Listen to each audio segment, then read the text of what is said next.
most of the time still kwa family friends. So I have very close relationship in the music industry with Size 8 and DJ Mo than so many artists. Yeah. So kwangu ni kama brother and sister. Yes.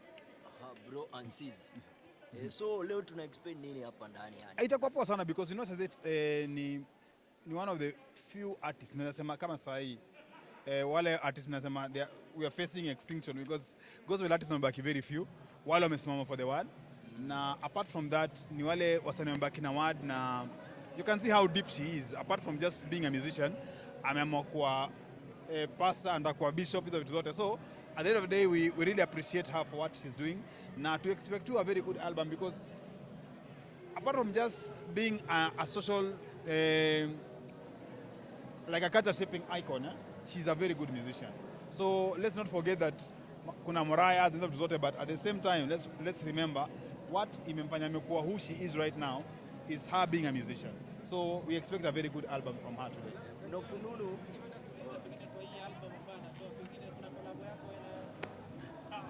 Well, hiyo ni kesi kubwa, hiyo ni kesi itaandaliwa baadaye, lakini kulikuwa na plan tufanye song pamoja in my album, then we didn't do it because alikuwa na ile msiba alikuwa nayo, and then kulikuwa na plan tufanye a song in her album, and then we didn't do it because of something else. But now we are planning to do a song as a different project on our own, just the two of us. Yes. Hii album mama. Hapana, yeye shato album sasa mimi tunakuifanya separate like a single. Mimi na yeye.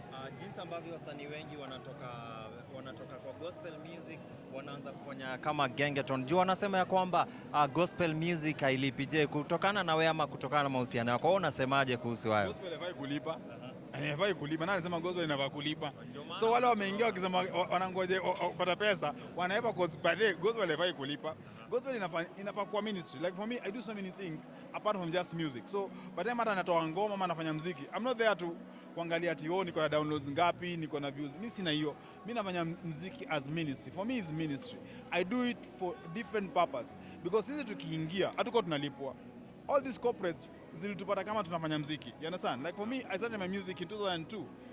In 2004, I did my first album. Akomdo alikuwa anakupea anything for you to do music. In fact, even the first time I received my first check, I was like, ni ya nini?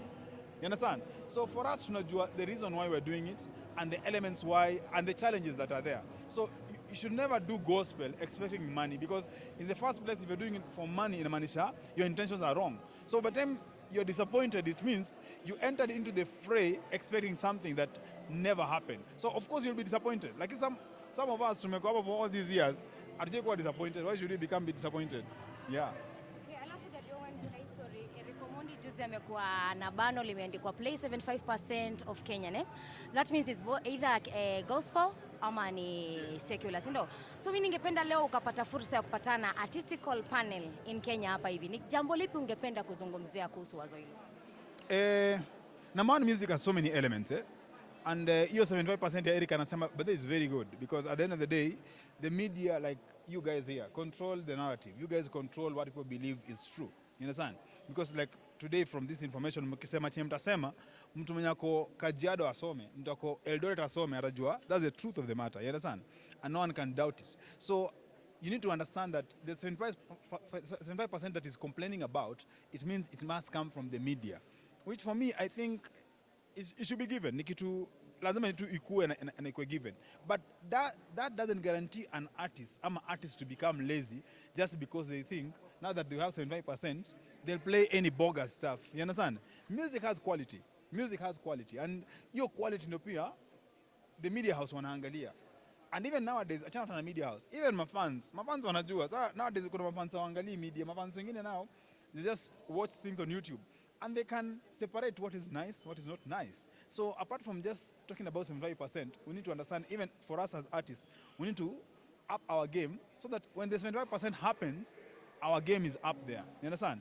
Leave alone that, when we penetrate to other diverse communities, which are easy consumer music right now, they should check our music and they're like, oh, wow, this song, as much as I don't understand it, it still makes sense to me as a listener because at the end of the day, it's more about the viewers and the listeners who appreciate and consume what we, you know, one day an upcoming artist Nicola kaniulizaje, what's the biggest challenge you ever face as a musician? Nikamwambia, the biggest challenge is to release a song and the song end up injured. Because you know one thing you can't do, you can't force fans to appreciate what you're releasing just because it's a product. You understand? A product must be nice for them to consume. There are songs that zinawanga zimehituku nje without any promotion. Ama is just an upcoming artist with a song, unanamepata 1 million views on YouTube, and we don't even know who they are. But as long as it's a good thing and the quality is good, then it will fly. So it should not be an excuse for all of us as artists just thinking that's because now we have 75%, now we release something bogus. No, that should not be an excuse. Yeah. So who is your favorite gospel artist? My favorite gospel artist? Whoa, that's a very hard question. Sijui swali. At the moment, of course, I've listened to Sezet for so many years, and apart from that, I really appreciate Moji stuff. Moji is just on a different level because I understand his challenge because being a young artist, the way he is, with all these temptations, all these things that are going around, all these sentiments and comments and people bashing gospel, and he still stands to the gospel and say he will still just do gospel, purely gospel. I appreciate such people because I know they can't be swayed because all these years Kama Jaiku was swayed because as a young person, you're always tempted to go the other side.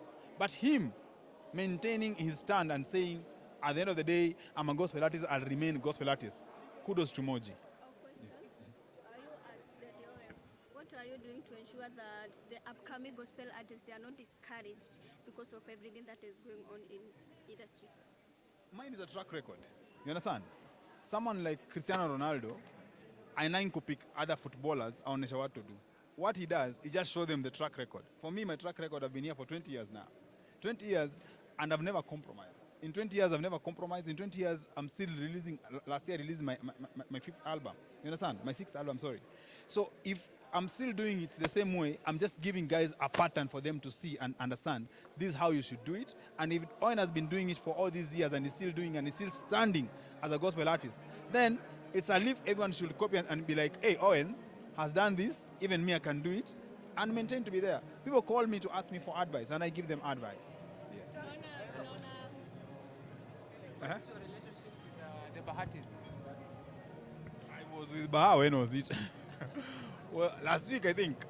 Yeah, Baha, Akina Baha, I knew Dan in a very different capacity, and I knew Bahati in a very different capacity. If Bahati can tell you, I'm the one who introduced Bahati to Safaricom. I'm the one who introduced Bahati to very major corporates.